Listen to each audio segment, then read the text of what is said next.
Selamat siang semuanya, mahasiswa di UGM yang saya cintai. Pertama-tama saya mengucapkan salam sejahtera untuk Anda semua dan kiranya siang hari ini saya bisa berbagi pengalaman saya bagaimana membangun sebuah usaha mulai dari nol sampai menjadi sebuah usaha, baik dari pengalaman saya sendiri maupun juga dari pengalaman beberapa orang-orang rekan-rekan saya yang sudah sangat cukup saya kenal, dan mereka juga sudah berhasil membangun bisnisnya sehingga walaupun jatuh bangun akhirnya bisa berhasil. Dan yang paling penting dari semuanya itu adalah ketika membangun bisnis mereka memiliki sesuatu yang mungkin seringkali diabaikan oleh para pengusaha, memiliki sesuatu yang dilupakan ketika mereka ingin memulai usaha, apalagi anak-anak muda sekarang. Dan saya rasa para mahasiswa di UGM ini yang luar biasa. Ya, ini saya sudah beberapa kali ke UGM sejak tahun 2000 sebenarnya, sering diundang kuliah tamu waktu itu, dan banyak sekali juga rekan-rekan saya yang menjadi pengusaha maupun profesional juga itu berasal dari UGM. Namun yang menarik buat saya ini adalah bagaimana setiap profesional maupun pengusaha itu harus memiliki karakter tertentu, karakter yang memang tidak bisa ditawar lagi. Di mana karakter yang sangat mendasar ini akan menjadi satu kekuatan utama ketika kita ingin masuk ke dalam dunia usaha. Ya. Dari saya berangkat dari profesional dan kemudian saya menjadi pengusaha. Itu adalah tindak kuadran. Ya, jadi ketika saya menjadi karyawan, kemudian menata karir sampai sudah cukup tinggi menjadi pengusaha, itu tidak kuadran. Dan itu ada satu karakter, satu syarat, satu tuntutan yang tidak bisa ditawar, yang nanti mungkin Anda bisa simpulkan dari materi saya pada siang hari ini. Baik, saya akan mulai dengan materi yang slide yang berikutnya, slide pertama. Mohon bisa dibantu.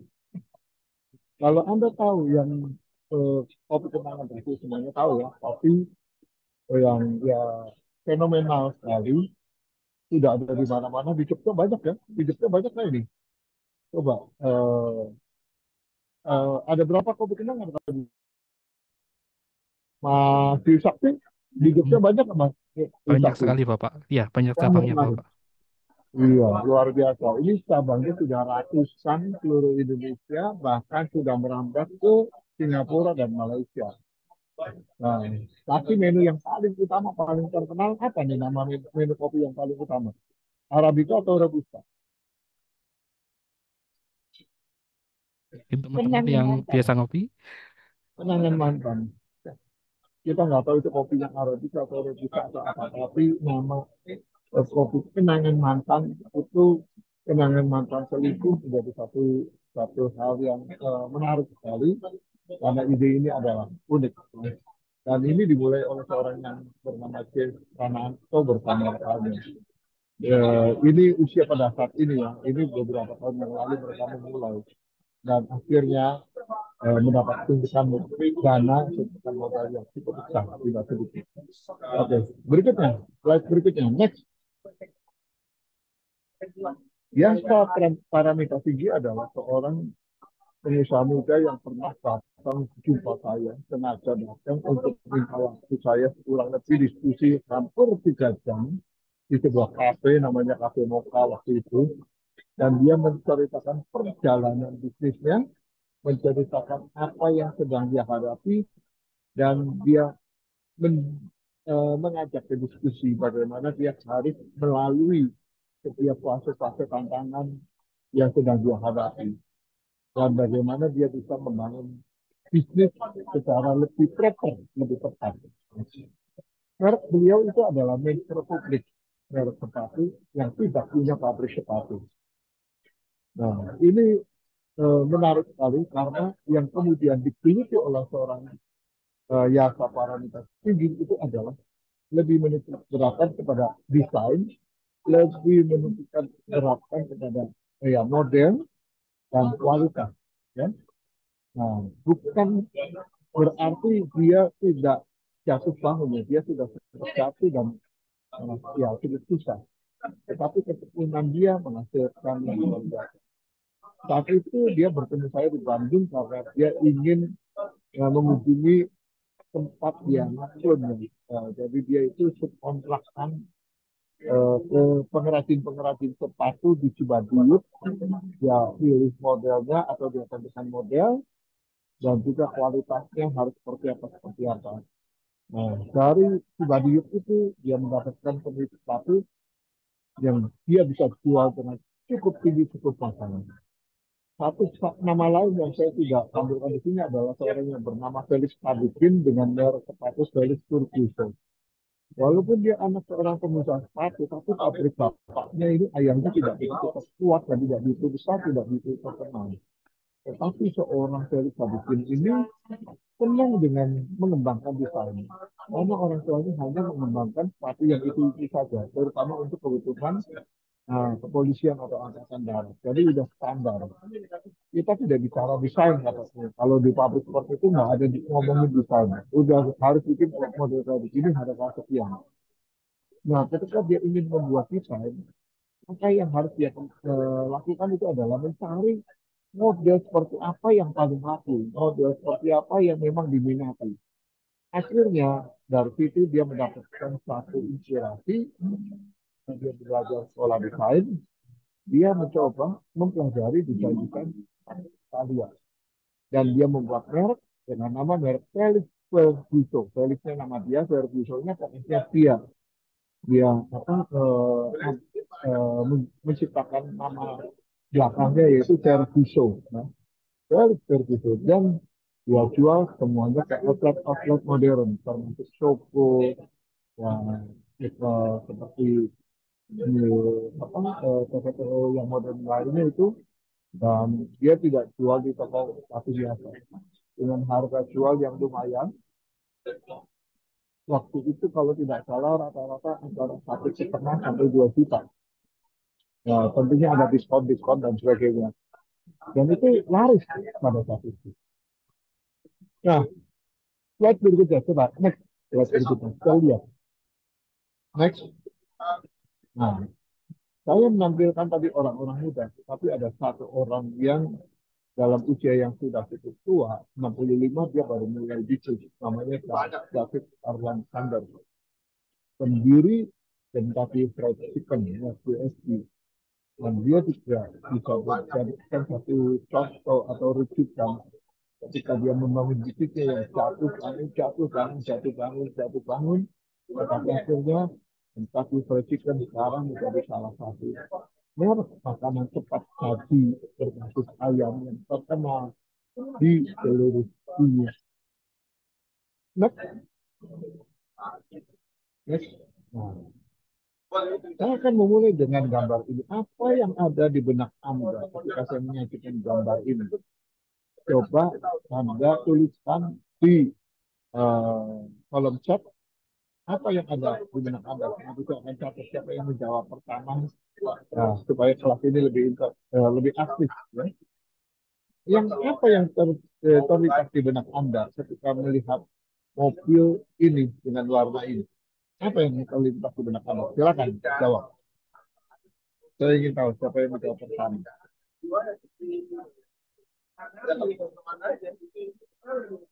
Ada yang sudah berpikir? Boleh langsung tulis, langsung menjawab.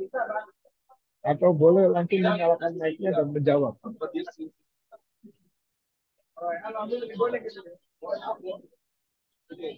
Ada? Honda. Herliana bilang Honda keluar. Ada lagi? Unik karena jarang terlihat mobil di kebanyakan. Unik. Uniknya apa ini? Indah bilang warnanya terang dan desainnya berbeda. Desainnya sama kok, modelnya sama, itu CR-V itu. Nggak beda-beda lagi. Ada lagi? 3, 2 lagi. Coba saya mau lihat kalau yang jawab perempuan semua ya. Ini apakah memang lebih banyak mahasiswi bukan mahasiswa. Nah, coba yang lainnya. Apakah ada lagi yang lainnya? Ah, boleh ngacung. Saya lihat ada dua yang pakai avatar. Biasanya ini yang pakai avatar memang unik-unik nih orangnya kan. Tidak ada Indah dan kemudian siapa ini. Ya,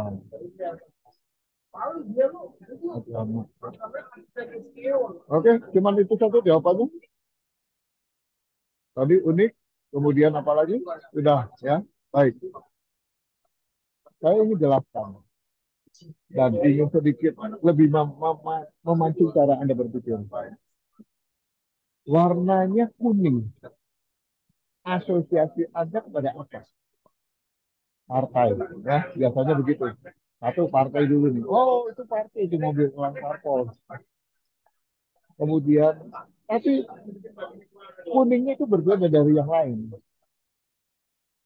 Apabila mobil ini berparkir di tempat parkir, kira-kira ada berapa mobil yang warnanya sama seperti mobil ini? Ada berapa? Ada satu, dua, tiga, belum tentu ada ya, belum tentu ada sama sekali. Cuman ada satu-satunya. Intinya di sini, ketika ingin memulai usaha, memang Anda harus menciptakan keunikan, diferensiasi, something different. You are unique, you are different, berbeda, belum ada bandingnya.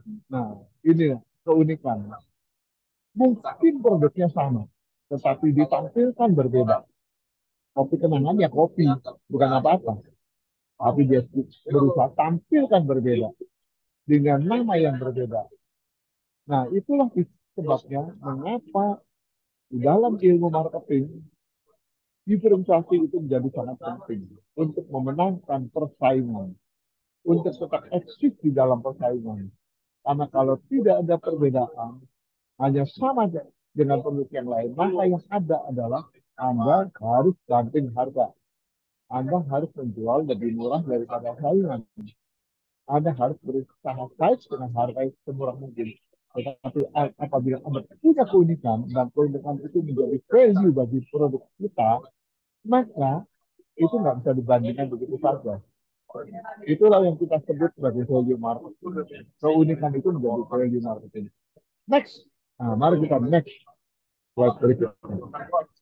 Nah, oleh karena itu saya akan memulai dengan karakteristiknya dulu. Kalau Anda mau jadi entrepreneur, mau jadi pengusaha, mau memulai bisnis. Yang pertama, coba kita klik ya. Klik demi klik ya. Akan keluar. Pertama, ini Anda harus di stop dulu. Jangan semuanya. Jangan semuanya. Mundurin dulu. Mundurin dulu. Satu-satu aja. Nah, ini dulu aja ya. Ini Anda harus bekerja keras ini. Gak ada ini entrepreneur itu nungguin lotre itu. Gak ada entrepreneur itu nungguin sesuatu yang apa katanya ya rezeki nomplok gitu. Enggak, kerja keras. Ketika saya memulai usaha saya itu memang juga saya merasakan bagaimana saya harus bekerja keras, bagaimana saya harus membuat apa rencana sedemikian rupa supaya mengeliminir atau meminimalisir risiko yang terjadi kalau saya salah atau gagal. Ya. Jadi harus bisa dieliminir. Dan ketika saya sudah berusaha gagal, saya harus berani mencoba lagi, berani coba lagi, dan coba lagi, dan coba lagi. Gak mungkin enggak, ya kan? Karena kegagalan itu memang pasti ya lumrah. Kalau kita sudah mulai lagi, ya pasti nanti akan ada hasilnya. Nah, berapa kali kegagalan yang pernah saya alami? Saya sudah nggak bisa begitu. Salah satu bisnis saya adalah di bidang skincare, waktu itu, perawatan kulit. Ya. Berapa kali saya gagal? Oh sering. Satu kegagalan produk, kedua kegagalan kemasan, ketiga kegagalan membeli customer atau agen. Dan itu berulang semuanya. Ketika saya mengalami satu, dua, tiga kali kegagalan, saya belajar dari sana. Dan saya tetap bekerja keras, berusaha, pun karena dari situlah saya mendapatkan satu pengalaman, satu penajaman, dipertajam, kerja kerasnya dipertajam oleh apa pengalaman dan akhirnya bisa memberikan hasil. Seorang wirausahawan itu harus ditempa dengan hal-hal demikian. Gagal, bangkit kembali, gagal, bangkit kembali. Klik berikutnya, coba kita klik. Yang kedua apa? Self confidence. confidence dan respect. Dia harus punya rasa percaya diri yang cukup tinggi dan juga pengambil risiko. Gifford Pinchot itu adalah seorang peneliti manajemen keturunan Prancis yang pertama kali, salah satu yang pertama kali membedah secara mendalam mengenai entrepreneurship. Saya membaca bukunya sebagai buku wajib di tahun 88 ketika saya mengambil program pasar sarjana. Dan dia membuat definisi yang sederhana. Seorang entrepreneur itu adalah seorang pengambil risiko. Dia berani mengambil risiko untuk melakukan sebuah keputusan, atas pilihan bisnisnya. Jadi kalau misalnya sudah berani mengambil keputusan atas pilihan bisnisnya, ya dia harus lakukan. Risikonya apa? Hanya dua hal. Berhasil atau gagal. Berhasil atau gagal. Nah, risikonya memang ini adalah gagal. Tapi kalau dia tidak pernah mengambil risiko ini, dia tidak pernah tahu apakah dia bisa berhasil. Atau langsung berhasil, atau gagal dulu baru nanti berhasil.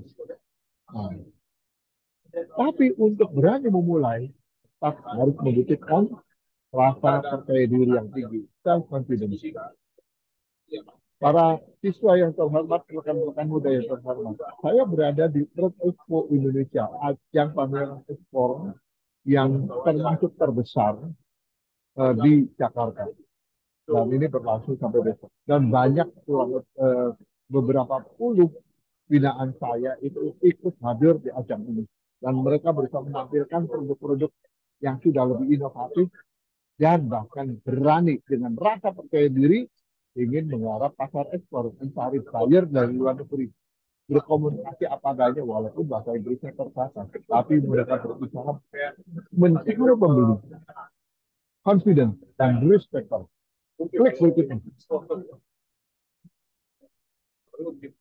Seorang entrepreneur juga harus seorang pembelajar dan memiliki aspirasi yang tinggi. Belajarnya itu adalah proses yang nggak pernah ada akhirnya, never ending learning. Karena apa? Dengan belajar, maka dia akan mendapatkan ilmu baru dan dia akan mempertajam prosesnya dan dia makin lama makin baik, makin canggih, makin sempurna, makin disempurnakan lagi. Nah, tentunya kita juga bisa melihat bahwa di dalam proses pelajaran kehidupan ini, ketika kita gagal, yang kita pelajari itu apa? Yang kita pelajari bukan kegagalannya, tetapi yang kita pelajari adalah kesalahan apa atau kelalaian apa yang kita perbuat atau kelemahan apa yang masih kita miliki. Bukan kegagalannya, tetapi prosesnya dan di balik itu kenapanya. Kesalahan, kelalaian atau yang kelemahan apa yang masih kita miliki dan kita belum memperbaiki. Nah, bagaimana memperbaikinya? Tentunya dengan proses belajar lagi. Klik berikutnya. Dynamic and creative for innovation. Seorang entrepreneur itu harus dinamis dan kreatif dan selalu melakukan inovasi, mencari inovasi. Pada akhir nanti sesi ini saya akan ajak Anda berkeliling dan melihat melalui video beberapa produk yang akan saya izinkan Anda mengenal, melihat di lapangan langsung melalui video visum ini, di mana produk-produk ini luar biasa dan mereka bisa sebagian di antaranya berhasil menerobos pasar. Dan tentunya saya juga ingin nanti Anda bisa mendapatkan satu benchmark, satu contoh nyata dan konkret dari mereka para wirausaha entrepreneur yang ingin melancarkan atau melakukan satu strategi bagaimana mereka menggarap pasar. Ada seorang muda dari Jogja namanya Arvin yang membuat keripik arpa, ya, dan ada di pameran ini dan dia sudah berhasil mendapatkan order dari luar negeri sejak tahun lalu dan tahun ini juga lumayan Saya tanya, kamu tembus pasar mana aja? Sudah menembus pasar Australia, pasar Amerika, pasar Singapura, dan semuanya berhasil dengan baik. Sudah mulai ada repeat order. Nah, ini salah satu contoh. Dan dia selalu berinovasi. Bikin keripik tempe dengan rasa keju, dengan rasa butter, kemudian ada lagi dengan rasa truffle, dan sebagainya. Ini di luar negeri memang sudah ada beberapa seperti tadi dan keripik tempe. Tetapi dia menerapkan keripik tempe dengan rasa yang bervariasi.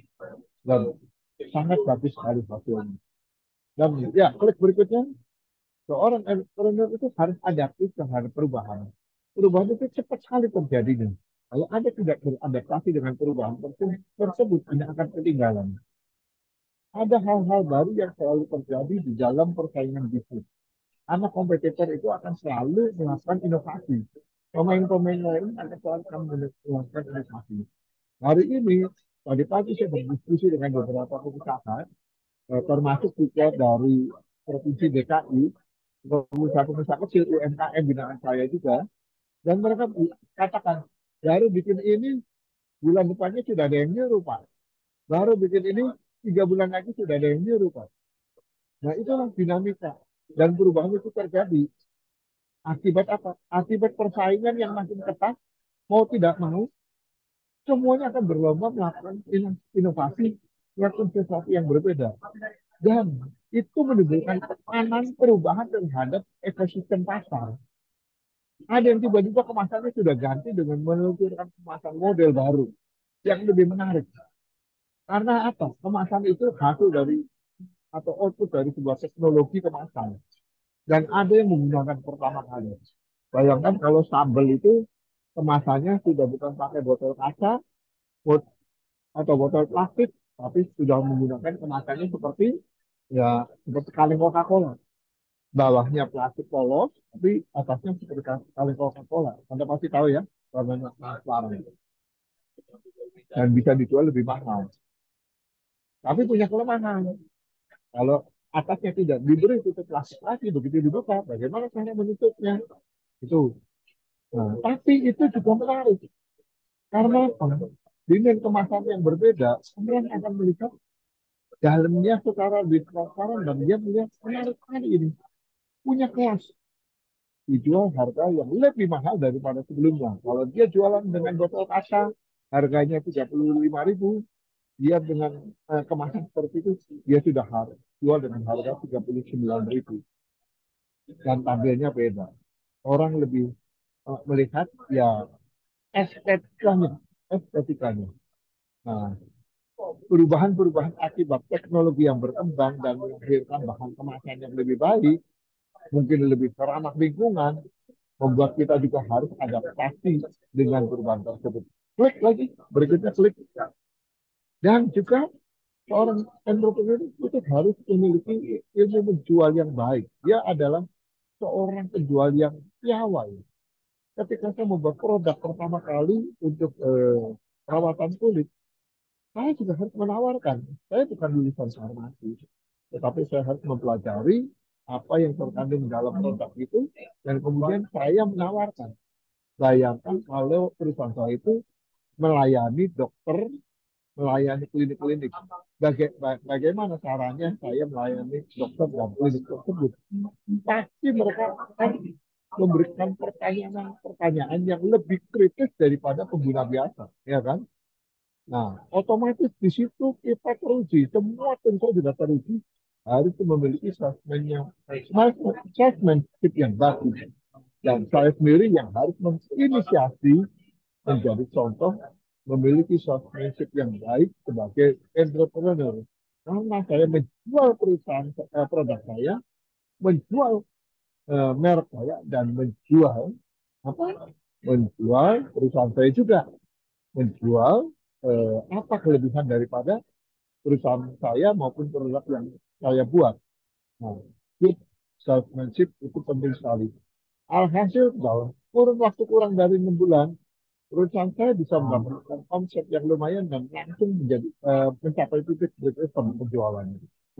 Klik berikutnya. Dan pada akhirnya seorang entrepreneur itu harus berani dan memiliki kemampuan untuk bersosialisasi serta sanggup mengatasi krisis. Kalau Anda jadi orang yang pemalu, wah, repot ya. Bagaimana Anda menjual ide? Karena entrepreneur itu harus menjual ide. Maka Anda harus aktif dan berani bersosialisasi. Dan ketika Anda menghadapi krisis, Anda juga sanggup mengatasi krisis tersebut. Ya. Contoh, pada saat Krismon, banyak orang yang pebisnis yang bertumbangan karena mereka tidak mampu menghadapi krisis tersebut. Tetapi ada yang mampu dan memanfaatkan peluang, melihat ada peluang di balik bahaya. Di balik krisis itu ada peluang. Dan mereka yang sukses. Satu contoh ya, ketika Richmond banyak barang-barang yang tidak laku terjual, akhirnya menjadi rusak dan sebagainya. Kemudian ada orang yang betul-betul punya ide yang bagus, ya kan? Bahwa barang itu nggak boleh sampai rusak dan mereka harus produk ini harus bisa didaur ulang.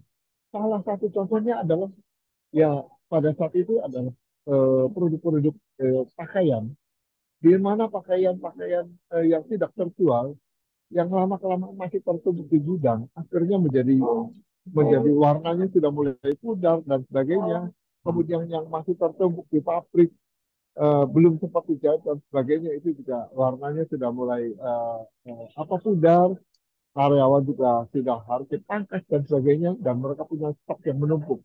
Tapi mereka harus bisa mengatasi krisis tersebut. Apa yang mereka lakukan?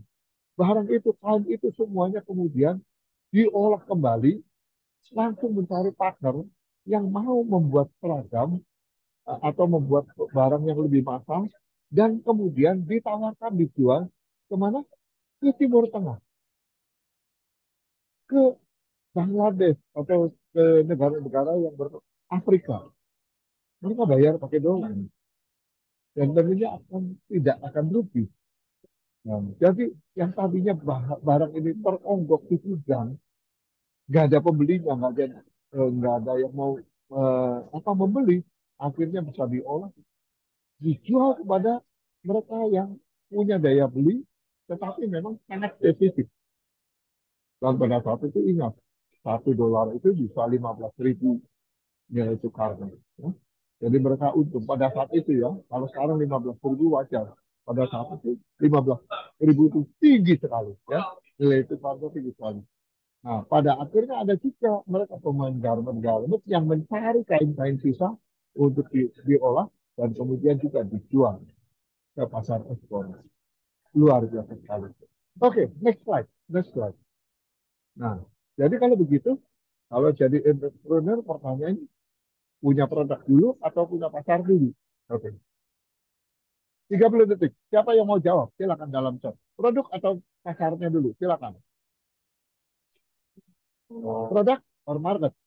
Silakan. Andini bilang produk dulu. Oke, Andini bilang produk. Ada lagi? Indah bilang market. Wah, ini sudah ada lawan nih. Ada lagi? Andini bilang produk. Yakin bilang, wah ini produk. Wow, banyak yang bilang produk. Tadi satu bilang market. Saya ingin satu orang. Alfiana bilang market dulu. Oke, saya ingin mengajak satu orang saja membuka video dan mic-nya untuk menjawab kenapa harus produk dulu. Silakan, langsung. Yang menjawab akan saya langsung catat. Berarti Anda cukup aktif di kelas. Silakan buka video dan mic-nya untuk menjawab, menjelaskan kenapa harus produk dulu. Singkat dan padat. Silakan. Kalau yang berani, silakan. Siapa yang mau jawab? Andini mau jawab? Izin mencoba menjawab, Pak. Oke, silakan. Silakan. Kalau saya nganggapnya produk dulu, soalnya waktu itu pernah ikut kayak webinar yang tentang entrepreneurship juga, dan uh, pembicaranya itu bilang kalau yang penting itu kita tahu dulu kita mau jualan apa. Nah, nanti kalau misalkan yang penting ada produknya dulu gitu loh, nanti kita bisa cari marketnya gitu, daripada mikir ini kayaknya nggak laku, akhirnya kita nggak mencoba gitu. Oke, Yang menjawab market dulu, silakan. Nyalakan mic dan videonya. Siapa yang mau jawab?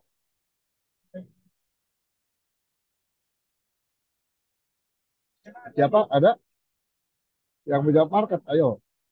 Kalau kan nanti saya tunjuk tadi siapa itu. Anda yang menjawab dapat poin loh. Dapat poin dari saya.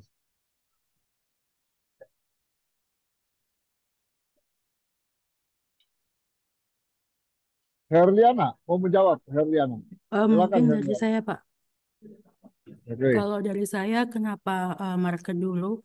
Sebenarnya lebih ke mencari kebutuhan konsumennya itu mengarah apa aja. Lebih ke begitu, baru nanti menentukan pengembangan produk yang eh, sesuai dengan market yang dituju. Oke. Jadi menurut Herliana, marketnya dulu. Oke. Catat namanya ya. Nah, baik, bagus. Next slide. Next slide. Saya mau mulai dengan satu kalimat ini. Ada ide bagus tapi nggak punya market.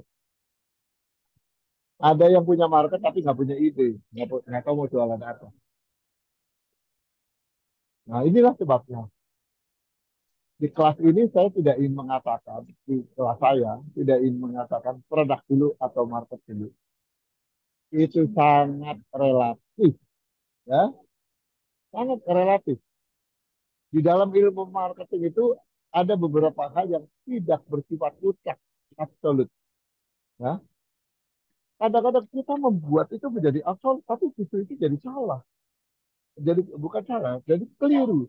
Cara berpikir yang keliru karena mengabsolutkan mana ayam atau telur dulu.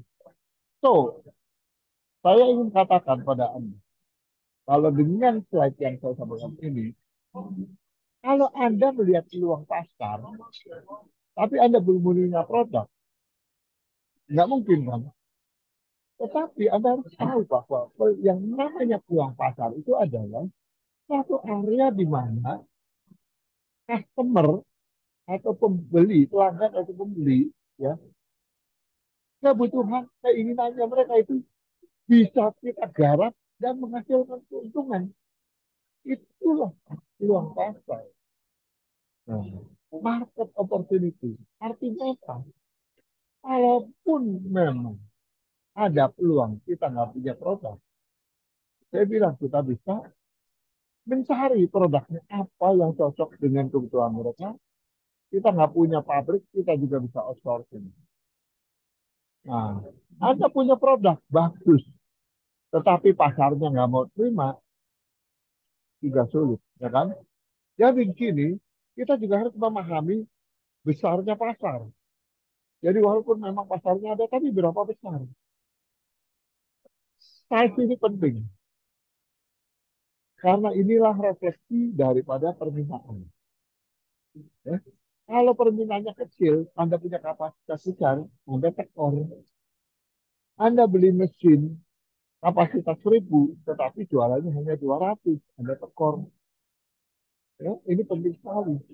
Dan kemudian di samping itu juga Anda harus paham apakah ada kompetitor. Anda melihat tuh ada peluang, tapi ada kompetitor enggak? Supply-nya banyak nggak? Kalau supply-nya besar, sedangkan kebutuhannya kecil, maka akan terjadi oversupply. Akibatnya nanti apa? Produk kita mungkin nggak laku, harus banting harga. Tetapi kalau misalnya supply-nya masih terbatas, kebutuhannya besar, ataupun supply-nya memang biasa saja, standar, kompetitor membuat barang yang standar, tapi Anda bisa membuat yang berbeda, mensuplai yang berbeda, maka Anda punya peluang. Kemudian juga Anda punya produk yang bagus, tapi customer nggak siap menerima. Itu bukan peluang yang baik, apa yang Anda berhasil garap. Ketika pertama kali di Indonesia ada bank kartu debit atau untuk ambil uang dan sebagainya, Nah, itu yang pertama kali itu dulu bukan bank-bank yang sudah terkenal pada saat ini, bahkan banknya sudah tutup. Bank Bali waktu itu yang bisa untuk mengambil ATM dimanapun juga sampai bahkan di Singapura. Ya.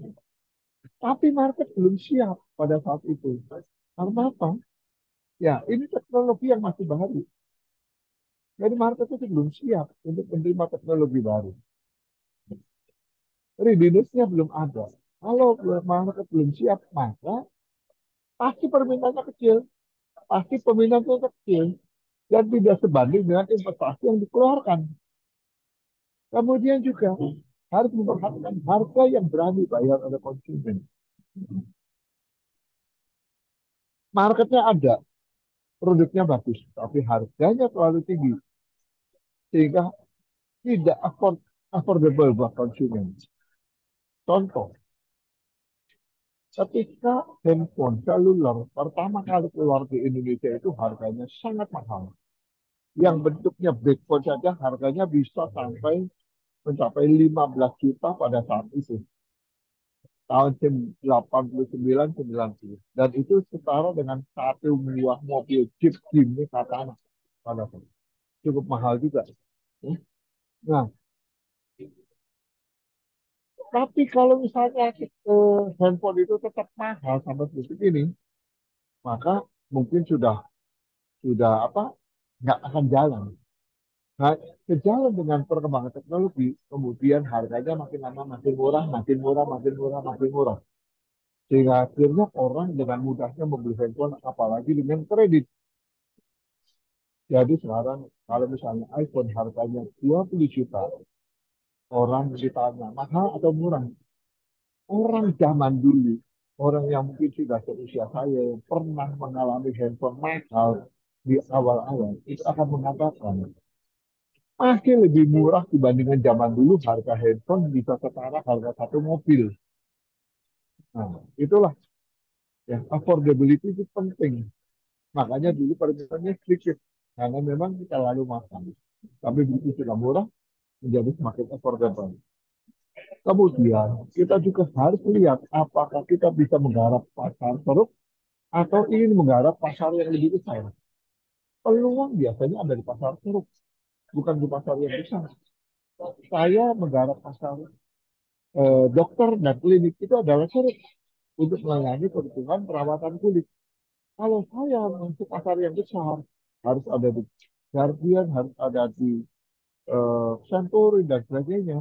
Itu berarti memang saya ya akan bersaing secara massal, harus berproduksi secara massal, dan saya akan lebih sulit menampilkan, menonjolkan diferensiasinya. Sedangkan pasar yang itu perlu dan mereka sangat-sangat membutuhkan sesuatu yang unik dari produk kita. Itulah bagaimana kita bisa melakukan differentiating our product to the right market, mendiferensiasikan produk kita kepada pasar yang tepat. Nah, pada akhirnya untuk mengarah pasar tersebut, maka kita pilih strategi pemasaran yang dapat menjamin keberlangsungan keuntungan. Kalau ini kita gabungkan semua, maka apa yang kita sebut market opportunity bisa kita garap apabila kita melakukan market mapping, menyesuaikan setiap elemen-elemen yang sudah saya sebutkan tadi yang ada pada layar. Next slide. Itu. Nah, jadi tahap yang paling mudah dari kalau begitu bagaimana saya membuat gambar ini yang sederhana sekali. Saya akan mulai dengan pertanyaan pertama. Loh, kamu kalau udah punya produk, apakah segmennya sudah tepat? Segmennya segmen mana? Nah, pendekatannya pakai apa? Demografis, psikografis, atau apa? Kalau cuma pendekatan demografis, berarti, oh kelas menengah, kelas atas, kelas bawah. Ya kan? Atau Anda sudah pendekatan sampai psikografis, behavioral. Anda membidik segmen berdasarkan mungkin wah, perilakunya, kebiasaan-kebiasaannya, preferensinya, psikologisnya, nah pilihan-pilihan atribut tertentunya. Nah, ini yang akan menentukan sukses atau tidaknya produk kita. Dan kemudian yang berikutnya adalah bagaimana kita melakukan peluncuran produk. Kalau kita sudah punya produknya, market matchingnya udah bagus, sudah tepat, kita mau meluncurkan produk. Nah, gimana nih strategi strategi untuk meluncurkan produk? Nah, mau cara apa? Mau pakai acara di televisi atau Anda mau campaign dari mall, safari, roadshow, sampling dan sebagainya. Ini penting sekali. Semakin besar effort dan semakin besar biayanya. Nah, Anda mau main above the line itu biayanya besar. Anda mau main below the line akan lebih efisien, tapi tidak bisa langsung menggarap pasar yang masuk. Dan kemudian Anda juga harus memikirkan bagaimana Anda berkomunikasi dengan target pasar atau pasar sasaran. Karena dalam hal ini Anda harus terus ya mungkin paling gampang tuh kalau misalnya di kemasan-kemasan Anda melihat layanan konsumen, customer care, kemudian sekarang ada customer service di Instagram juga ditampilkan. Itu sebenarnya adalah salah satu contoh kecil untuk melakukan komunikasi dengan target pasar. Tapi itu belum sempurna, belum lengkap. Karena itu contoh kecil saja. Ada yang kita harus pahami mengenai CRM, Customer Relationship Management. Sehingga kita bisa terus membangun hubungan relationship dengan customer kita. Supaya mereka menjadi customer yang loyal dengan kita. Dan kemudian yang terakhir itu adalah bagaimana kita melakukan dokumentasi dan evaluasi setelah meluncurkan produk tersebut. Nah, ini penting sekali karena seringkali kita pintar meluncurkan produk, produknya udah bagus, kita kebiar habis-habisan, tapi kemudian kita gagal karena evaluasinya tidak proper, tidak tepat. Ada satu merek rokok yang pertama kali tahun 89 meluncur dengan How Low Can You Go. 1 tahun kemudian sudah muncul lagi pesaingnya, dan tahun ketiga muncul lagi pesaingnya, dan akhirnya ada satu follower yang berikutnya meluncur lagi dengan lagunya yang stray itu dari dari konsep yang sangat sederhana, semuanya pakai mengucung rokok rendah rendah nikotin. Tetapi kenapa gagal? Yang pertama itu memang punya peluang untuk menggarap pasar dan berhasil lebih dahulu. Yang kedua, punya peluang untuk mendapatkan pasar lebih mudah karena sudah diedukasi sebelumnya oleh pasar yang pertama. Yang ketiga juga idem dito dapat menggarap pasar yang sudah diedukasi plus apabila perlu dapat meluncurkan produk yang lebih murah, ya, lebih kompetitif lagi, lebih affordable. Dan yang keempat, nah ini sudah punya kesempatan yang baik untuk ber, apa, menggarap pasar yang sudah ada, kemudian juga bisa ya bisa berinovasi dengan produknya sendiri, tetapi ternyata gagal dalam hal mendistribusikan produk secara lebih merata. Nah, evaluasi ini penting sekali sampai di mana yang sudah kita lakukan dan apakah kita berhasil atau tidak. Next. Nah, ada satu pendekatan yang sederhana dari Porter. Kalau memang kita tidak bisa bersaing dengan uh, layanan, dengan value, dengan keunikan-keunikan, maka kita harus bersaing dengan cost leadership, dengan biaya yang paling murah. Seperti Tiongkok masuk Indonesia itu biayanya, harganya murah semua. Pendekatan ini sebenarnya bisa kayak seperti segitiga, ya. Di mana cost leadership ini adalah strategi yang kita lakukan kalau memang kita tidak punya ide yang cukup signifikan untuk masuk ke dalam peta persaingan. Nggak cukup signifikan, ya. Jadi produknya yang penting ada, massal, murah. Yang kedua itu adalah diferensiasi. Apabila kita sudah bisa melakukan diferensiasi atau melahirkan produk yang punya konsep berbeda dibandingkan kompetitor. Ya. Jadi kita kalau diferensiasi, maka kita tidak perlu khawatir dengan cost leadership.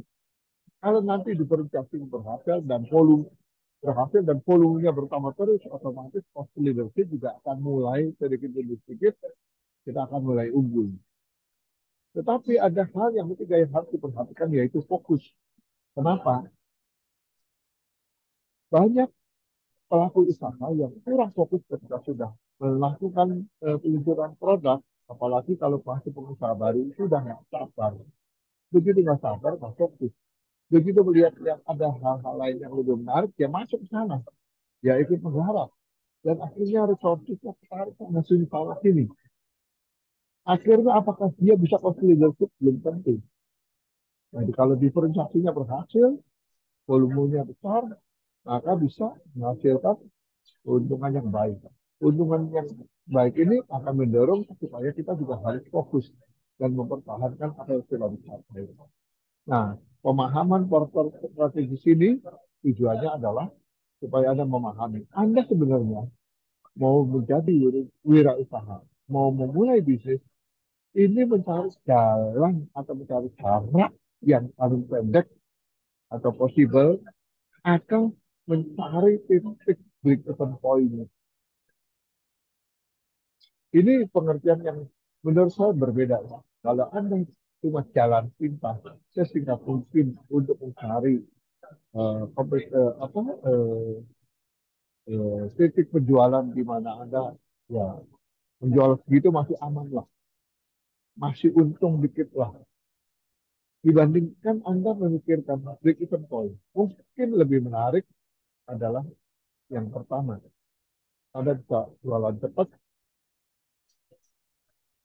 walaupun pada akhirnya Anda harus menghadapi bahwa itu tidak cukup kuat untuk menutupi ongkos-ongkos investasi Anda. Ya? Itu tidak cukup. Karena kemudian Anda berpikir, begitu Anda udah masuk pasaran, Anda melihat kompetitor yang masuk, Anda kalah dalam persaingan. Begitu Anda kalah dalam persaingan, nah Anda mau melakukan apa lagi? Oleh karena itu, kalau Anda punya diferensiasi, punya keunikan, itu pasti akan beda. Coba next kita lihat. Next slide. Nah, milenial ini adalah generasi yang selalu ingin ada perbedaan, selalu ingin ada keunikan, selalu ingin ada sesuatu yang berbeda dibandingkan yang lain. Apa yang menjadi ekspektasi generasi milenial ini selalu eh, tidak tidak tidak bisa menjadi patokan bahwa ini akan menjadi suatu bisnis yang panjang. Generasi milenial ini adalah generasi yang cepat berganti haluan. Lebih sulit untuk mempertahankan loyalitas di era milenial dan berikutnya. Karena loyalitas konsumen di generasi ini makin rentan oleh karena perubahan-perubahan dan oleh karena value-value yang baru yang ada di masyarakat.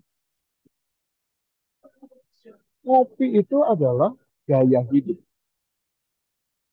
bukan kebiasaan. Orang tua, kalau ngopi itu adalah kebiasaan. Memang tiap pagi saya minum kopi. Tapi begitu saya bicara generasi muda, ngopi itu bukan lagi kebiasaan, tapi memang sebuah gaya hidup.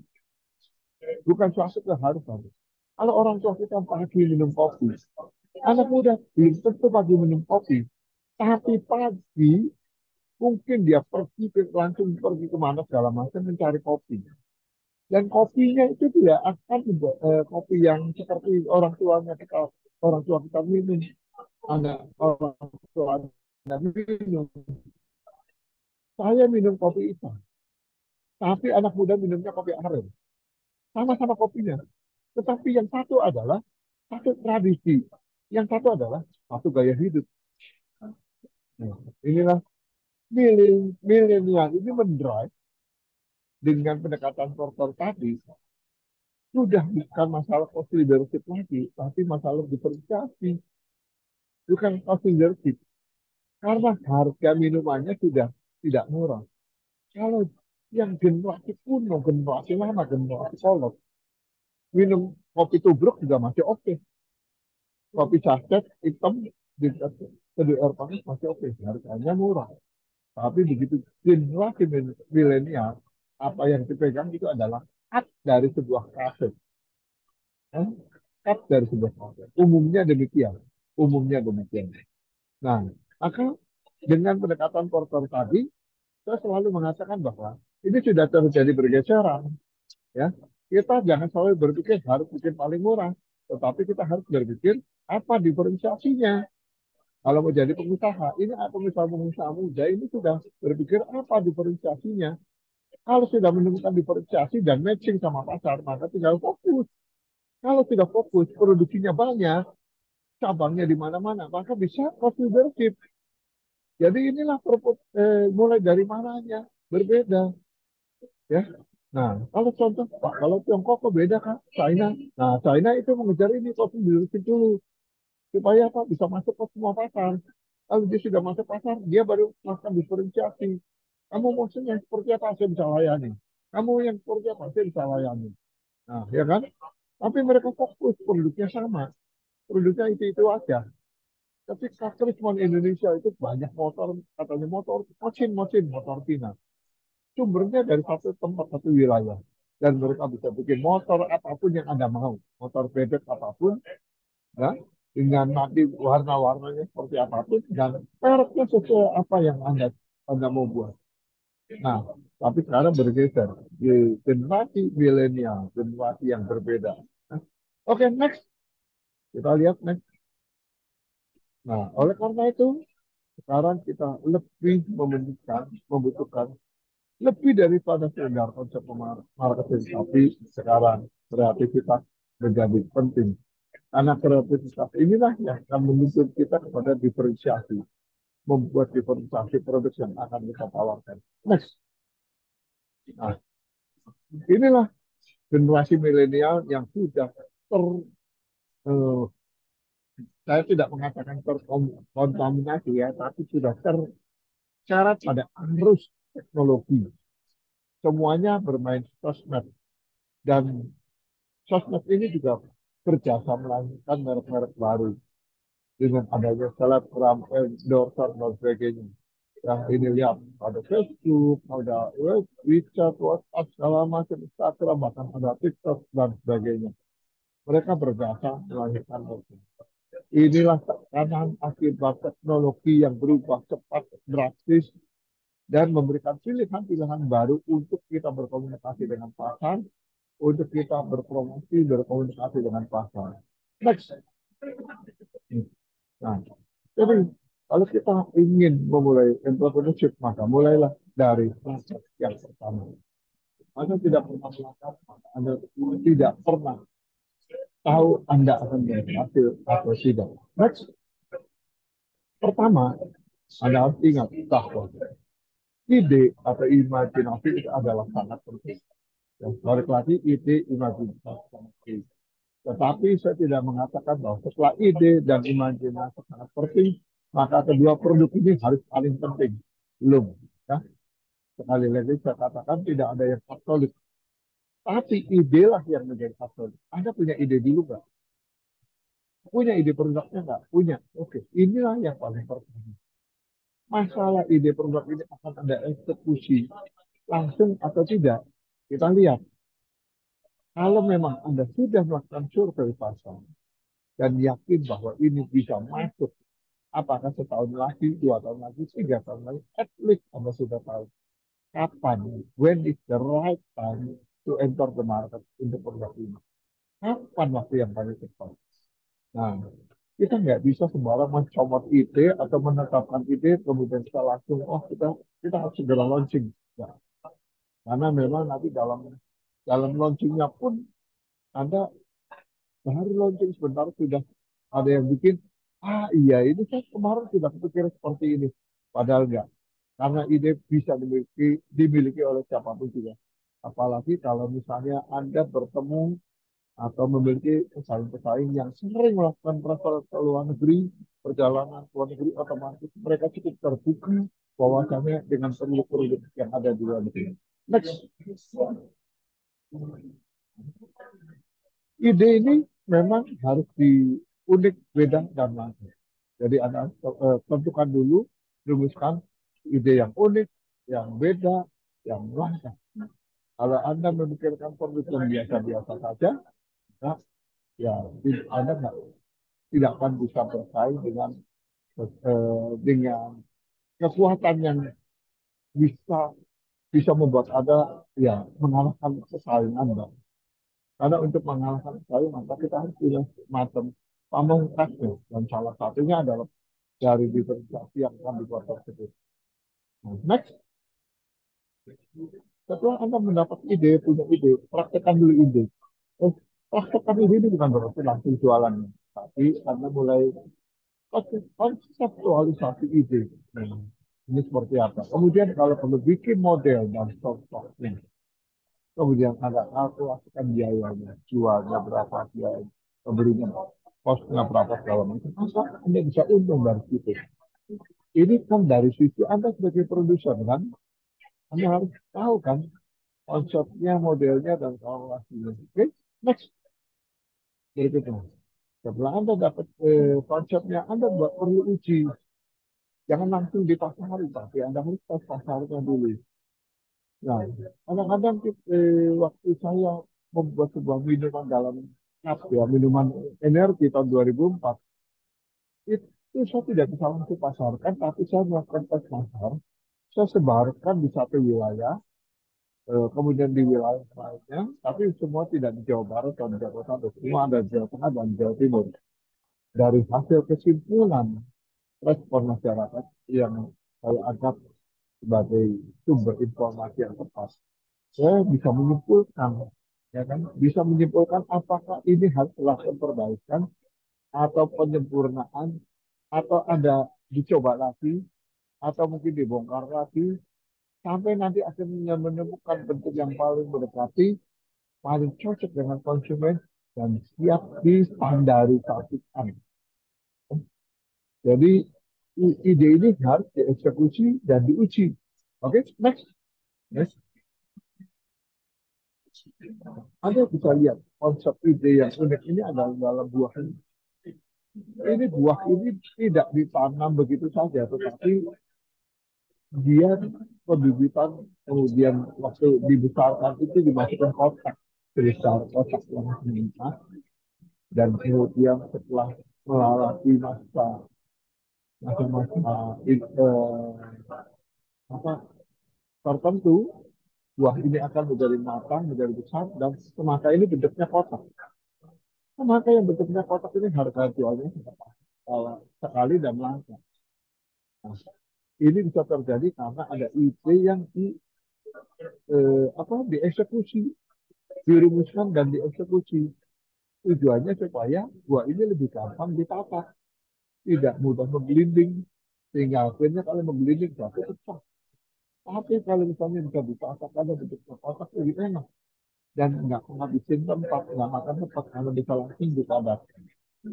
Ini sebagai contoh bagaimana dari ide kemudian di visualisasi, setelah jadi semuanya berjalan dengan baik, maka bisa dievaluasi. Jadi evaluasi dulu dari evaluasi.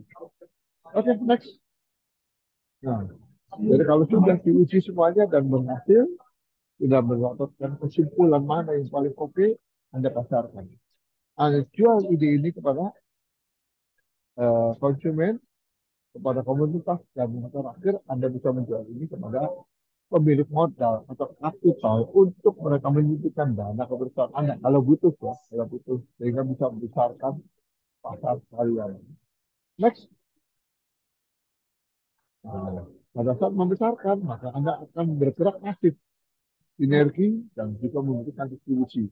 Atau kalau Anda berat secara masif, sinergi, dan distribusi, masih ada satu cara lagi, yaitu membesarkan dengan cara waralaba atau lisensi atau kemitraan. Waralaba berarti Anda baik punya manajemen yang bagus, sudah minimal 5 tahun untung, kemudian Anda jual, itu waralaba. Sedangkan kalau Anda besarkan maupun Anda distribusi, berarti Anda perusahaan yang dibentuk khusus untuk itu. Ya. Anda berusaha apa ya, menjadi penyalur, menjadi agen eksklusif untuk perusahaan tersebut. Next. Nah, sebelum saya lanjut, maka kesimpulan dari semuanya ini saya ingin simpulkan dalam satu statement yang sederhana.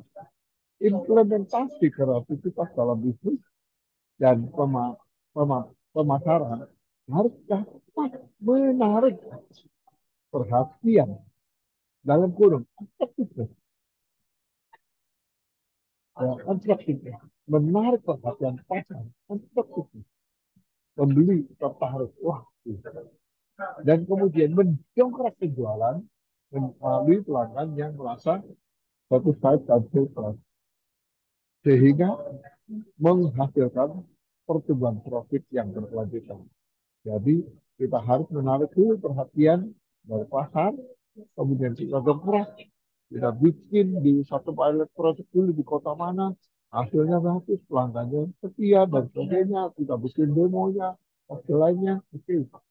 Dan akhirnya produk yang Anda fokuskan ini bisa mencapai energi yang maksimal, kekuatan untuk membangun pasar, dan orang percaya mau terima, permintaannya naik terus, dan akhirnya Anda akan mendapatkan keuntungan yang berkelanjutan. Dan keuntungan yang berkelanjutan itu dibutuhkan untuk membiayai ekspansi atau penambahan kapasitas, atau dengan kata lain, untuk pertumbuhan bisnis Anda. Untuk pertumbuhan bisnis kita, itu dari keuntungan. Ya? Oke, next. Pada saat Anda maju sebagai risk taker, sebagai pengambil risiko, jangan pernah melihat ke belakang. Anda lihat ke belakang, kita seolah-olah sedang mengejar impian, tetapi pada saat kita mengejar impian ini, selalu akan ada yang berbisnis. Kamu pasti nggak bakal berhasil, nggak bakal berhasil. Jadi ini yang berbahaya, ya. Uh, ini nggak boleh Anda nggak boleh seperti ini habit orang yang kebanyakan. Kenapa kita gagal? Karena sebelum apa-apa sudah menyerah. Risiko besar mundur, Pak. Kalau misalnya ada risiko rugi, ya mundur, nggak jadi. Jangan pernah berpikir atau melihat ke belakang, atau kemudian merasa, waduh, nanti kalau saya maju, ada yang nyontek gimana? Ya kan? Nah, ini yang paling penting. Lihat, kompetitor yang menjadi challenger itu akan selalu punya semangat yang lebih besar dari kita. Masalahnya kita tidak memiliki self-confidence yang cukup kuat untuk menangkal semangatnya mereka. Artinya, kalau kita menghadapi kompetitor yang punya semangat luar biasa, maka kita harus punya rasa percaya diri untuk tetap bisa bertahan dan membendung mereka. Ya, karena kita adalah pengambil risiko dan penggagas. Jangan sampai kita pengambil risiko, penggagas, punya ide bisnis, tapi belum apa-apa, nanti tumbang di tangan kompetitor yang sekedar ikut kita. Ya. Makanya kalau ikut-ikutan itu biasanya punya peluang yang cukup besar. Ya. Jadi ikut-ikutan punya peluang yang cukup besar. Kenapa? Ya karena mereka udah tidak usah pusing lagi belajar, tidak. Langsung mereka bisa nembak, niru. Kalau kata seorang penjual akademik, amati, tiru, modifikasi, langsung nantang. Ya. Sedangkan yang menjadi researcher sudah habis biaya duluan untuk penelitian dan selanjutnya. Next. Dan yang paling penting ketika kita mencoba, sekali gagal, nggak apa-apa. Gagal, coba lagi. Gagal, maju lagi. Gagal lagi, coba lagi. Setidaknya, kesalahan itu adalah bukti bahwa Anda sudah berusaha mencoba. Ya. Anda sudah berusaha mencoba. Next. Nah, dari saya, penutup dari saya adalah, kalau Anda punya ide, kalau Anda punya ide, eh, Anda jangan terlalu lama menunggu. Karena kalau Anda selalu menunggu, maka Anda akan sudah bisa gagal disalib oleh kompetitor yang sudah menunggu kita dengan apa yang bisa diambil atau ditiru dari kita. Jadi hati-hati ya. If you Anda punya produk, punya itu, Anda harus berusaha sebaik mungkin untuk mengeksekusi. Dan you will find out eksekusi atau bagaimana sharpen baik proses eksekusi dan mengajarkan sudah diimprove dan menempatkan dengan kembali proses melakukan. Anda lihat di sebelah tulisan ini adalah robot teknologi robot yang merupakan ide yang sudah bergulir sejak beberapa tahun yang lalu disempurnakan dan pada saat ini robot kita Indonesia ini salah satu robot terbaik di Asia dan satu-satunya robot AI yang tercanggih untuk ukuran kecil, di mana robot ini bisa berkeliling di mall, di hotel, di bank, di rumah sakit, layanan publik, di bisa berpromosi, bisa berdiskusi dengan Anda, dan bisa menangkap wajah Anda, bisa menganalisa perilaku Anda, sudah sedih atau senang, tinggi badannya berapa, dan sebagainya. Semua nanti akan ditarik datanya dan kita bisa memantau apakah eh, robot ini berada di tempat yang tepat, yang trafficnya tinggi, dan setiap berapa banyak orang yang tertarik berdiri berapa detik di depan robot, siapa saja yang mengajak bicara, dan ini menjadi satu hal yang makanya ide yang berbeda dan kita mengeksekusinya juga sudah cukup memakan waktu serta pengorbanan. Tetapi kita bisa improve, improve, improve, improve. Sehingga dari pengembangan itu kita pertajam lagi. Dari mana? Dapat ide untuk improvement. Kita lakukan proses of doing akhirnya menjadi lebih baik lagi. Robot ini sudah tampil di Indonesia Asia Forum dan juga sudah tampil di berbagai acara termasuk juga di Kamboja dan pada saat ini robot ini sedang berada di Trade Expo Indonesia di IPSC Jakarta. Tempat saya melakukan kuliah umum ini. Dan sebentar lagi saya meninggalkan Zoom ini karena saya akan masuk kembali ke ruangan untuk melakukan tanda tangan kerjasama dengan Afrika, Nigeria, untuk sebuah produk lagi yang inovatif, yang hanya diproduksi di dua negara, yaitu Inggris dan di Indonesia, untuk menurunkan emisi karbon. Produk ini kami perjuangkan sudah 2 tahun di Indonesia, dan akhirnya melahirkan satu hasil yang cukup baik, dan itulah sebabnya saya katakan persisten itu penting, ketekunan itu penting. Karena kita harus terus belajar, belajar dan memperbaiki. Demikian dari saya. Kalau ada pertanyaan silakan dan saya kembalikan dulu kepada eh, Pak Yusakti. Ya, terima kasih. Baik, terima kasih Pak Yahya atas materi yang diberikan. Mungkin kita bisa beri reaction dulu untuk Pak Yahya. Terima kasih Pak Yahya atas insight yang diberikan pada lecture yang barusan. Mungkin saya persilakan kepada teman-teman bisa menyampaikan pertanyaan kepada Pak Yahya apabila ada yang ingin dieksplor lebih lanjut. Richard, sudah ada pertanyaan, boleh dibaca Pak? Oh ya, baik. Dari Wida. Dari Fakultas Farmasi, izin bertanya, Pak, jika ingin mengedepankan pengembangan produk terlebih dahulu, bagaimana cara mengelola risiko gagal produk akibat kurangnya demand, terutama dalam industri yang cepat berubah seperti teknologi atau fashion? Terima kasih. Oke. Pengembangan produk terlebih dahulu, bagaimana cara mengelola risiko gagal akibat kurangnya demand, nah, terutama dalam industri yang cepat berubah seperti teknologi dan fashion. Nah, ini pertanyaan ini bagus sekali nih, saya suka sekali nih. Nah, rekan-rekan kalian, kalau Anda di dalam industri fashion, ataupun industri yang teknologinya cepat berubah, Anda harus memiliki catatan, rekaman, ya, historikalnya, dan juga mempelajari secara berkelanjutan competitive mapping serta change-nya seperti apa, peta persaingan dan change-nya seperti apa. Oke, saya memberikan contoh. Waktu saya di industri garment sebagai profesional maupun kemudian sebagai konsultan, setiap tahun itu akan ada new collection. Ide-ide itu harus digulirkan dalam melahirkan new collection. Tahun ini mau ide apa? Nah, mau ide apa?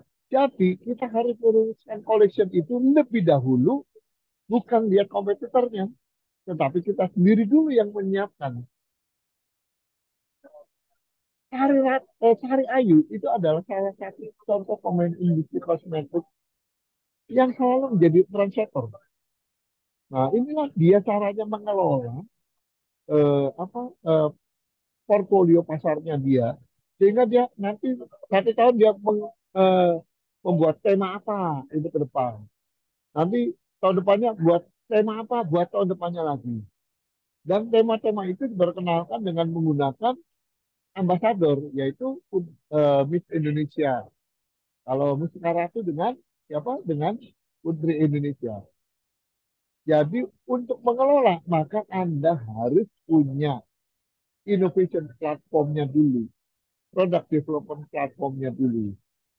Seperti Microsoft, itu Microsoft kan punya versi ini, update terus, update lagi, update lagi, update lagi.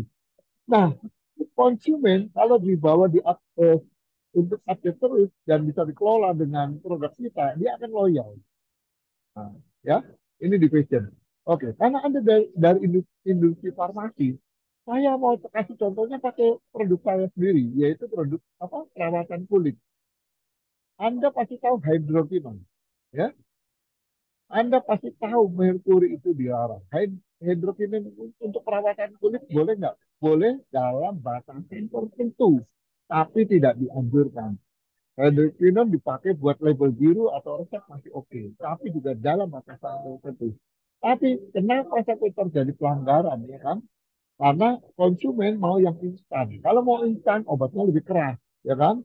Tapi yang melakukan pelanggaran bukan konsumen, adalah pelaku bisnisnya. Kenapa? Karena mereka tidak ingin ya punya proses yang maunya instan, langsung bisa memberikan solusi kepada konsumen. Tetap. Tapi itu benar atau salah? Salah. Kenapa? Kemudian ketika itu di blow up, maka dia akan terpukul oleh blow up itu dan akhirnya pemerintah turun tangan dan pabriknya bisa disegel ya, bukan hanya diberi peringatan, bisa juga disegel. Akhirnya berhenti. Apa yang kami lakukan, perusahaan saya lakukan itu adalah mencari pengganti, substitusi daripada hydroquinone yang lebih aman. Salah satunya tranexamic. Akhirnya kita mengembangkan produk yang berbasis tranexamic, ya kan? Nah, yang di mana itu lebih aman. Itu tahun 2016, 2017 sudah cukup lama dan sekarang sudah mulai banyak. Dan pada saat itu kita sadar, begitu kita mengeluarkan produk baru dari Maximas akan ada yang meniru karena tidak ada paten untuk tranexamic. Ini adalah bahan baku, ya kan? Kandungannya saja. Nah, kemudian berikutnya kita terpaksa harus melakukan penelitian terhadap satu kandungan yang bisa kita ciptakan sendiri dan kita patenkan. Nah, itulah cara kita mengelola. Contoh kalau di garment juga sama, fashionnya mau desainnya seperti apa. Sayang saya tidak membawa satu contoh, tapi apa batik yang saya pakai ini adalah batik yang dicipta karya dari desainer Isyan Samsi dari Jawa Timur, dari Banyuwangi. Dia selalu menciptakan ide-ide desain kombinasi kain satu macam batik karena dia desainnya vision jadi customize ya. Tapi ada juga eh, yang muda di Jakarta, Agus Apikmen di Jakarta di Serpong. Dia membuat apa ya outer yang bisa dipakai bolak-balik dan lumayan laku sekali. Ketika saya pelajari, ternyata dia sangat sederhana sekali konsepnya.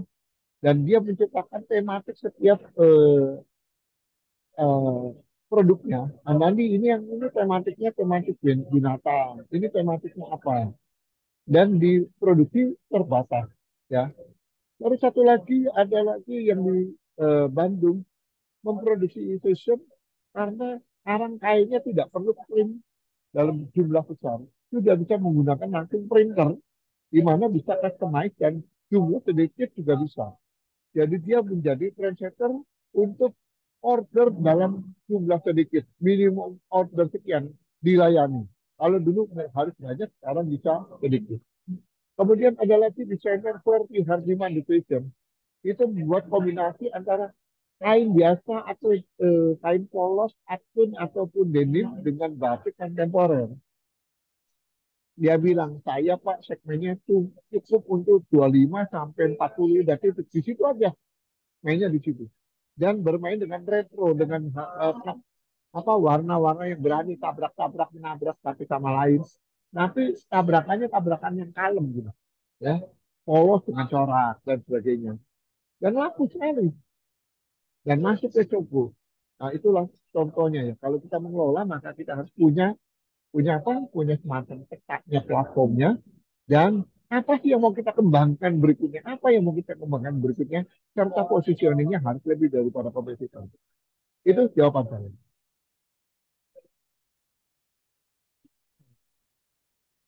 Baik. Dari Wida Ada lagi yang mau sudah ya. bertanya, silakan. Silakan rekan-rekan yang lain bisa open mic langsung atau bisa menulis di chat juga. Oh, Putri Karena di silakan. halaman terakhir itu nanti Izin ada bertanya, tugas Kak. ya. Oke, silakan, silakan. Ya. Ya, Bapak izin bertanya sebelumnya. Baik, kalau dulu motivasi Bapak kalau semisal melakukan usaha itu motivasinya apa? Kemudian yang kedua, apabila di sini kami akan mencoba, motivasi terbaik menurut Bapak itu apa? Karena mungkin di tengah jalan nanti ada tantangan atau apa seperti itu. Kemudian motivasinya itu apakah hanya profit atau menyelesaikan problem nanti di masyarakat atau hanya mungkin buat anak muda tuh kayak semacam iseng untuk mengisi waktu saja, Pak, begitu. Terima kasih. Menarik. Motivasi saya yang pertama ketika saya menjadi entrepreneur itu adalah karena saya sudah mentok, saya sudah presdir. Di usia 32 tahun saya sudah presiden direktur. Dan saya didorong memang keinginan saya untuk jadi pengusaha. Anda tahu orang yang mendorong saya jadi pengusaha itu pertama kali itu adalah seorang yang bernama almarhum Insinyur Ciputra, Pak Ciputra. Karena dia pernah bertemu dengan saya dan dia mengatakan pada saya dalam sebuah acara, dan saya bilang waktu itu saya baru lulus ya, usia saya masih muda 25 tahun. Dalam satu pesta besar, saya mewakili pemilik perusahaan, bos saya, atasan saya, tapi ya di situ isinya orang besar, peresmian bank punya Pak Ciputra waktu itu. Saya menghampiri Pak Ciputra, bukan menghampiri, malah saya mencegat sebenarnya ya. Nah, saya bilang, Pak Ci, saya ingin sukses seperti Pak Ci. Tadi Pak Ci pidato, dan dulu saya pernah dengerin Pak Ci pidato waktu saya masih mahasiswa. Dan Pak Ci cuma mengatakan satu hal pada saya setelah saya bicara seperti itu. Itu tahun 89 ya, belum ada handphone, belum ada ini, jadi saya nggak bisa selfie. Kalau saya sudah ada handphone, saya bisa selfie sama dia. Dia cuma minta kartu nama saya, dan kartu nama saya tulisannya waktu itu marketing supervisor. Belum jadi manajer, belum jadi direktur. Baru supervisor waktu itu. Pak Ciputra mengatakan, kamu mau jadi entrepreneur, pasti kamu bisa. Dan memang kamu harus jadi pengusaha, jadi entrepreneur. Kenapa? Karena kamu harus menciptakan lapangan kerja. Ternyata memang ceritanya Pak Ci. Kenapa Pak Ci mau berusaha sendiri? Karena dia harus menciptakan lapangan kerja. Jadi saya berpikir, oh kalau begitu saya harus menciptakan lapangan kerja. Disitulah sebabnya dengan menjadi entrepreneur bukan hanya sekedar profit. Profit penting nggak? Ya penting lah. Kalau nggak ada profit, kita perusahaan kita bertumbuh karena profit, ya kan? Dia growing through profit. Nah, tetapi setelah kita profit dan bertumbuh, ada satu hal yang lebih mulia yang harus kita capai, yaitu memberikan manfaat, ya kan? Manfaat pertama adalah penciptaan lapangan kerja. Manfaat kedua itu adalah bermakna bagi lingkungan kita. Apakah kita sosial, beraksi sosial, social movement dan sebagainya. Termasuk pada saat ini, setelah saya berhasil, ya katakanlah setelah saya mencapai apa yang saya harapkan walaupun belum sempurna, ya, saya bukan lagi memikirkan profit, saya memikirkan bagaimana membagikan pengalaman saya di dalam pembinaan UMKM. Jadi UMKM yang saya bina bersama-sama, Ibu Eka termasuk di dalam BIG juga bahwa Indonesia Global, di dalam Apindo UMKM Akademi, di perhimpunan lainnya, organisasi lainnya. Jumlahnya sudah melebihi 1.000. Dan di situ saya relawan. That's it. Ya. Jadi saya bisa membagikan pengalaman saya yang waktu saya gagal maupun berhasil. Nah itulah tujuan saya.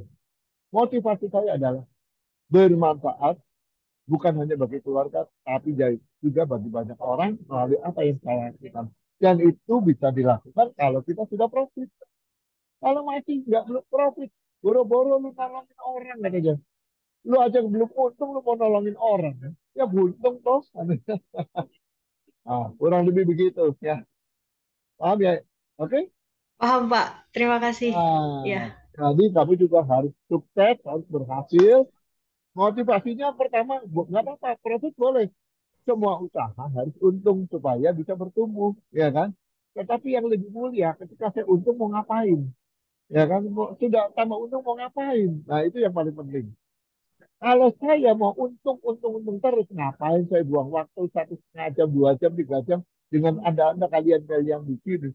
Ya, karena biasanya kalau orang yang materialistik bilangnya apa? Time is money, ya kan?